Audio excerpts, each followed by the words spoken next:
শরীয়তপুরে জোর করে নিবন্ধনের নামে চাঁদা আদায়ের অভিযোগ উঠেছে একটি সংগঠনের বিরুদ্ধে। অটোরিকশা চালকদের দাবি রেজিস্ট্রেশনের নামে ১,০০০ টাকা দিতে বাধ্য করা হচ্ছে তাদের। তবে অভিযোগ অস্বীকার করেছে সংগঠনটি। এদিকে বিআরটিএ বলছে নিবন্ধনের একমাত্র আইনগত কর্তৃত্ব সরকারের, আর চাঁদাবাজির প্রমাণ মিললে আইনগত ব্যবস্থা নেওয়ার কথাও জানান পুলিশ। শরীয়তপুর প্রতিনিধি বিধান মজুমদার অনির তথ্যচিত্রে ডেস্ক রিপোর্ট।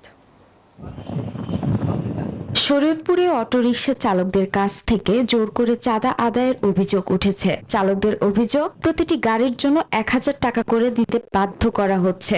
নির্ধারিত টাকা দিতে অস্বীকৃতি জানালে গাড়ি আটকে রাখা, এমনকি রাস্তায় চলাচলেও বাধা দেয়া হচ্ছে বলে দাবি তাদের। এই টাকা নিয়ে যদি সরকারের কিছু দিত তাহলে আমাকে গাড়িটা বৈধ থাকতো। এটা নিয়ে তো আমাকে লাভ নাই, কোনো বেনিফিট পাই না, আমরা কিছুই দেয় না, শুধু এই টাকা নেই। চালকদের অভিযোগের আঙ্গুল সিএনজি, অটোরিকশা, ইজি বাইক ও হালকা যান পরিবহন মালিক শ্রমিক ঐক্য পরিষদ নামে একটি সংগঠনের বিরুদ্ধে। এই ঘটনার নিন্দা জানিয়ে মানববন্ধনও করেছে তারা। আমি এই জিনিসপত্রের দাম বেশি, তারপর আবার দেখা যায় আবার যদি আমাকে ভর্তির জন্য ১,০০০ করে টাকা চায়, এটা আমার ক্ষতি হয়। ৫-১ বন্ধ ছিল, এত একদিন বন্ধ ছিল, এখন মাসখান ধরে চাপাচাপি চলতেছে। তবে অভিযোগ অস্বীকার করেছে অভিযুক্ত সংগঠনটি।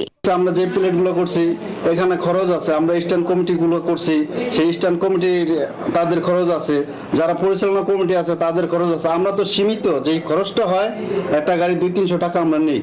পরিবহন খাতে শৃঙ্খলা প্রতিষ্ঠায় সরকারের কার্যকর উদ্যোগ চান সুশীল সমাজের প্রতিনিধিরা। বসুন্ধরা টিস্যু, অশুদ্ধতার বিরুদ্ধে এক বিন্দুও ছাড় নয়। অর্থ সুবিধা নিয়ে তাদেরকে জিম্মি করার যেই পায়তারা, এইটার আমি নিন্দা জানাচ্ছি। সরকারের একটা দায়িত্ব কিভাবে একটা সংস্থা, একটা সংগঠন, একটা শ্রমিক সংগঠন নেয়।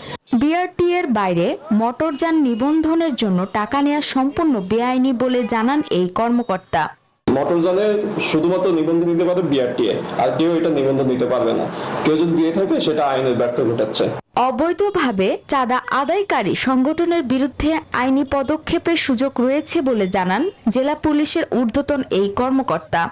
যখন এই ধরনের নিউজ আমরা পাচ্ছি, সেটা আপনাদের তরফ থেকে জনস্বার্থে আমরা সেই ধরনের আমাদের যে আইনগত কার্যকরী পদক্ষেপ, সেটা ইন্টারমিডিয়েট হোক বা লং টার্ম হোক, সেটা আমরা ব্যবস্থা নিচ্ছি, সেই ধারা অব্যাহত থাকবে। রেজিস্ট্রেশনের নামে অবৈধ অর্থ আদায় বন্ধে দোষীদের বিরুদ্ধে পদক্ষেপ নেবে কর্তৃপক্ষ, এমনটাই প্রত্যাশা সংশ্লিষ্টদের। Desk report, news 24।